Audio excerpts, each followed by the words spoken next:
എന്നെ വളരെയധികം ഞെട്ടിച്ച 2 ന്യൂസുകൾ നിങ്ങളുമായിട്ട് ഡിസ്കസ് ചെയ്യാനാണ് ഇന്ന് ഞാൻ ഈ വീഡിയോ ചെയ്യുന്നത്.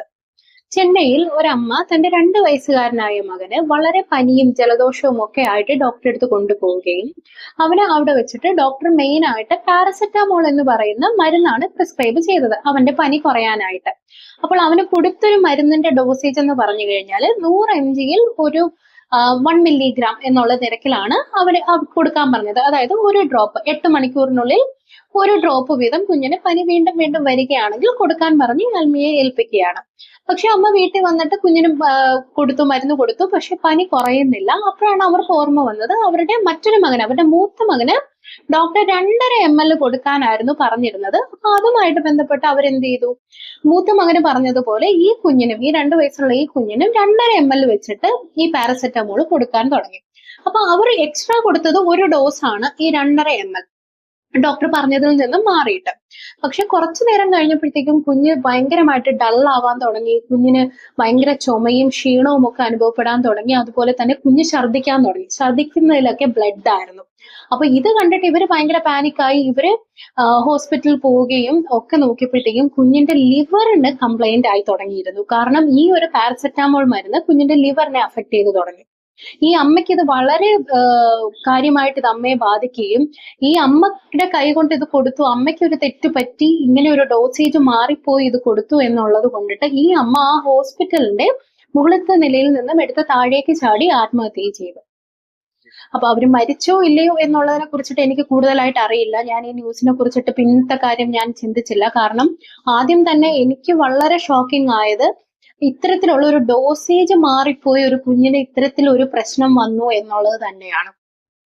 നിങ്ങൾക്ക് എപ്പോഴെങ്കിലും നിങ്ങൾക്ക് ചിന്തിക്കാൻ കഴിയുമോ, നിങ്ങളുടെ കുഞ്ഞിന് എപ്പോഴെങ്കിലും നമ്മുടെ കൈകൊണ്ട് കൊടുക്കുന്ന ഒരു മരുന്നിന്റെ ഡോസേജ് മാറിപ്പോവുക, അതുമായിട്ട് ബന്ധപ്പെട്ട് മറ്റു പ്രശ്നങ്ങൾ ഉണ്ടാവുക എന്ന് പറഞ്ഞാൽ ഒരിക്കലും ഇല്ല, അല്ലെ? അപ്പൊ നമ്മൾ എപ്പോഴും ശ്രദ്ധിക്കേണ്ട ഒരു കാര്യമാണ്, നമ്മുടെ കുഞ്ഞിന് നമ്മൾ എന്ത് മരുന്നാണോ കൊടുക്കുന്നത് അതിന്റെ ഡോസേജ് കൃത്യമായിട്ട് ഡോക്ടേഴ്സ് പറയുന്നത് പോലെയാണോ നമ്മൾ കൊടുക്കുന്നത്. കാരണം നമുക്ക് മറ്റൊരു കുഞ്ഞിന് ചിലപ്പോൾ അസുഖം വന്നപ്പോൾ ഇതേ ഡോസേജ് ആയിരിക്കില്ല നമ്മൾ കൊടുത്തത്, അല്ലെങ്കിൽ ഇതേ കുഞ്ഞിന് തന്നെ മുന്നൊരു പ്രാവശ്യം അസുഖം വന്നപ്പോൾ നമ്മൾ ഇതേ ഡോസേജ് ആയിരിക്കില്ല കൊടുത്തത്.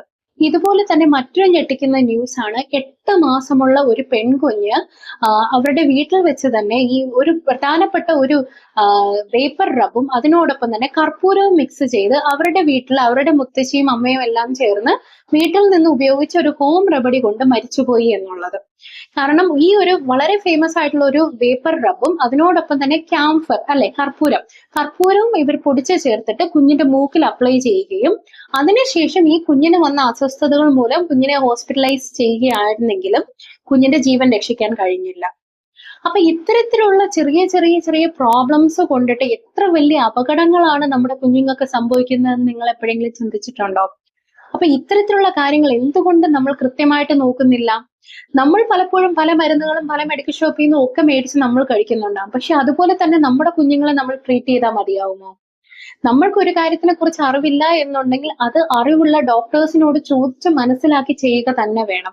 അല്ലാതെ ഹോം റെമഡി എന്നോ അല്ലെങ്കിൽ മറ്റൊരാൾ പറയുന്നത് കേട്ട് എന്നുള്ള ഒരു കാര്യത്തിലും നിങ്ങൾ അത് ചെയ്യരുത്.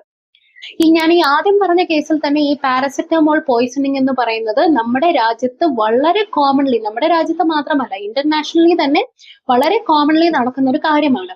പാരസെറ്റമോൾ ഓവർ ഡോസേജ് ആയിപ്പോയി കഴിഞ്ഞാൽ അത് ആദ്യം തന്നെ അഫക്ട് ചെയ്യുന്നത് ലിവറിനെയാണ്. ലിവർ ഫംഗ്ഷൻ കംപ്ലീറ്റ് ആയിട്ട് നിൽക്കും. അതൊരു വലിയവർക്കാണെങ്കിൽ പിന്നെയും ചികിത്സിക്കാം. പക്ഷെ വളരെ തീരെ ചെറിയ കുഞ്ഞുങ്ങളാണെങ്കിൽ ഇത് ചികിത്സിക്കാനൊക്കെ വളരെ ബുദ്ധിമുട്ടുമാണ്. ചിലപ്പോൾ അത് കുഞ്ഞുങ്ങളുടെ മരണത്തിന് തന്നെ കാരണമാകാം. അപ്പൊ ഇത്തരത്തിൽ നിങ്ങൾ കുഞ്ഞിനൊരു മരുന്ന് കൊടുക്കുമ്പോൾ എപ്പോഴും ശ്രദ്ധിക്കുക. പ്രത്യേകിച്ച് പാരസെറ്റാമോൾ എന്ന് പറയുന്ന ഈ ഒരു മരുന്ന്, ഇത് വളരെ നല്ലൊരു മരുന്നാണ്. നമുക്ക് പനി വരുമ്പോഴും ബോഡി പെയിൻ വരുമ്പോഴും ഒക്കെ നമ്മളെ രക്ഷിക്കുന്ന ഒരു മരുന്ന് തന്നെയാണ്. പക്ഷെ എങ്കിൽ പോലും ഈ ഒരു മരുന്നിന്റെ ഡോസേജ് നമ്മൾ തീർച്ചയായിട്ടും ശ്രദ്ധിക്കണം. ഈ ആദ്യത്തെ കേസിൽ സംഭവിച്ചൊരു കാര്യം തന്നെ ആണെങ്കിലും 2 തരത്തിലുള്ള പാരസെറ്റാമോൾ ഡോസേജുകളാണ്. അതുപോലെ തന്നെയാണ് അതിന്റെ മെഷർമെന്റും. ആദ്യത്തേതിൽ 100 മില്ലിഗ്രാം ആണ് 1 ml വരുന്നതെങ്കിൽ രണ്ടാമത്തേത് 125 മില്ലിഗ്രാം ആണ് 5 ml വരുന്നത്. അപ്പൊ തന്നെ വ്യത്യാസമുണ്ട്. ഇതെല്ലാം നമ്മുടെ ആ ഒരു മരുന്ന് ബോട്ടിലിൽ കൃത്യമായി രേഖപ്പെടുത്തിയിട്ടുണ്ടാവും. അത് മാത്രമല്ല, ഒരു എത്ര വയസ്സ് മുതൽ എത്ര വയസ്സ് വരെയുള്ള കുട്ടികൾ എത്ര ml ആണ് ഈ മരുന്ന് കൊടുക്കേണ്ടത് എന്നുള്ളതെല്ലാം ആ ഒരു ബോട്ടിലിൽ കൃത്യമായിട്ടുണ്ടാവും. പിന്നെ ഈ ഒരു കാര്യം നിങ്ങൾ ശ്രദ്ധിക്കേണ്ടത് കുഞ്ഞിന്റെ ഭാരമാണ്. കുഞ്ഞിന്റെ ഭാരം ഒരു ഊഹത്തിലല്ല, കൃത്യമായിട്ടുള്ള കുഞ്ഞിന്റെ ഭാരം അറിഞ്ഞു വെച്ചിട്ട് മാത്രം കുഞ്ഞുങ്ങൾക്ക് ഓരോ മരുന്നുകളും കൊടുക്കുക. ഇതെല്ലാം നമ്മുടെ ആ ബോട്ടിലിൽ തന്നെ, ഏത് മരുന്നാണോ നിങ്ങൾ കൊടുക്കുന്നത് ബോട്ടിലിൽ തന്നെ ഉണ്ടാവണം എന്നുള്ളതാണ് നിയമം. മിക്ക മരുന്നുകളും, പ്രത്യേകിച്ച് പാരസെറ്റമോൾ പോലെയുള്ള മരുന്നുകളിൽ ഇതെല്ലാം കൃത്യമായിട്ട് എഴുതിയിട്ടുണ്ടാവും. അപ്പൊ ഇതെല്ലാം നോക്കി മനസ്സിലാക്കിയതിന് ശേഷം മാത്രം നിങ്ങളുടെ കുഞ്ഞിന് ഈ ഒരു മരുന്നുകൾ കൊടുക്കുക. ഇല്ലെങ്കിൽ ഈ കണ്ട ന്യൂസുകളിൽ സംഭവിച്ചത് പോലെയുള്ള കാര്യങ്ങൾ നമ്മുടെ കുഞ്ഞുങ്ങൾക്ക് സംഭവിക്കാം. നമ്മുടെ കയ്യിൽ നിന്ന് വരുന്ന ഒരു അബദ്ധം കൊണ്ട് സംഭവിക്കുന്ന കാര്യങ്ങൾ നമുക്ക് എങ്ങനെ മായ്ച്ചു കളയാൻ പറ്റും, അല്ലെങ്കിൽ നമുക്ക് എന്നൊരു സമാധാനം കിട്ടും ഈ ഒരു കാര്യങ്ങൾ ചിന്തിച്ചു കഴിഞ്ഞാൽ? അപ്പോൾ തീർച്ചയായിട്ടും നമ്മളിത് ശ്രദ്ധിക്കേണ്ടതാണ്. അതുപോലെ തന്നെ കുഞ്ഞുങ്ങൾക്ക് നമുക്ക് പനി വരുമ്പോൾ നമ്മൾ ഈ പുരട്ടുന്ന പല വേപ്പർ റബ്ബുകളും എന്തൊക്കെ കണ്ടൻസ് ആണ് അതിനകത്തുള്ളത് എന്ന് നിങ്ങൾ ശ്രദ്ധിച്ചിട്ടുണ്ടോ? നമ്മൾ പല അഡ്വർടൈസ്മെന്റുകൾ നമ്മൾ കാണുന്നു, പലവരും പറയുന്നു, പലരും ഉപയോഗിക്കുന്നു, വലിയവർ ഉപയോഗിക്കുന്നു, അല്ലെ? നമ്മൾ വലിയവരൊക്കെ ചുമയും ജലദോഷവും ഒക്കെ വരുമ്പോൾ, തലവേദന വരുമ്പോഴും ഒക്കെ വളരെ വീര്യം കൂടിയ ഇത്തരത്തിലുള്ള റബ്ബുകൾ ഉപയോഗിക്കുന്നുണ്ട്. അപ്പൊ ഇതൊക്കെ നമ്മുടെ കുഞ്ഞുങ്ങൾക്ക് ഉപയോഗിക്കാൻ പറ്റുമോ? നമുക്ക് ഇതൊക്കെ ഒരു ആശ്വാസം തന്നു എന്ന് കരുതി നമ്മുടെ കുഞ്ഞുങ്ങൾക്ക് ഇതൊക്കെ ഒരു ആശ്വാസം കൊടുക്കണം എന്നില്ല.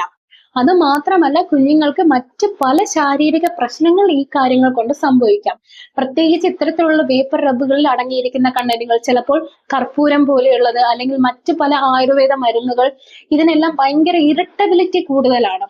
ഇത് കുഞ്ഞുങ്ങളുടെ ശ്വാസകോശത്തിലെ വളരെ തിന്നായിട്ടുള്ള ലെയറുകളെയൊക്കെ ബാധിക്കുകയും അവിടെ ചിലപ്പോൾ വീങ്ങുകയും ഇവർക്ക് ശ്വാസം ഉള്ളിലേക്ക് എടുക്കാൻ പറ്റാത്ത അവസ്ഥയും ഒക്കെ എത്താം.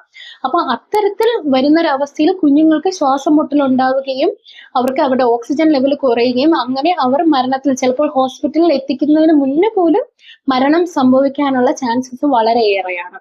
അപ്പൊ തീർച്ചയായിട്ടും ഇത്തരത്തിൽ അവർ പറയുന്നു, അല്ലെങ്കിൽ ഈ ഒരു പരസ്യത്തിൽ കണ്ടു എന്ന് പറഞ്ഞ് കുട്ടികൾക്ക് ഇത്തരത്തിലുള്ള റബ്ബുകളൊക്കെ ഉപയോഗിക്കുന്നത് നിങ്ങൾ നിർത്തുക. ഇത്തരത്തിൽ കുട്ടികൾക്ക് ഉപയോഗിക്കാനായിട്ടുള്ള റബ്ബുകൾ നമ്മുടെ മാർക്കറ്റിൽ തന്നെ അവൈലബിൾ ആണ്. ഇതെല്ലാം പക്ഷെ ഒരു പീഡിയാട്രീഷ്യനോട് ചോദിച്ച് നിങ്ങളുടെ കുഞ്ഞിന് ഇത് ഉപയോഗിക്കാൻ പാടുണ്ടോ എന്ന് അറിഞ്ഞതിന് ശേഷം മാത്രം നിങ്ങൾ അത് ഉപയോഗിക്കുക. അതുപോലെ തന്നെ പാരസെറ്റമോളിന്റെ കാര്യമായാലും കൃത്യമായ ഡോസേജ് നോക്കി നിങ്ങൾ ഉപയോഗിക്കുക. ഏതൊരു മരുന്നായാലും നിങ്ങളുടെ പീഡിയാട്രീഷ്യനോട് സംസാരിച്ച് എത്ര ഡോസ് ആണോ നിങ്ങളുടെ കുട്ടികൾക്ക് കൊടുക്കാൻ പറഞ്ഞിരിക്കുന്നത് അത് മാത്രം കൊടുക്കുക. ഇത്തരത്തിൽ നമ്മൾ കൃത്യമായ ഒരു ശ്രദ്ധ ചെലുത്തി ചെയ്യുന്നതിലൂടെ നമുക്ക് നമ്മുടെ ലൈഫിൽ ഉണ്ടാവാൻ പോകുന്ന പല അപകടങ്ങളെയും തടയാൻ കഴിയും.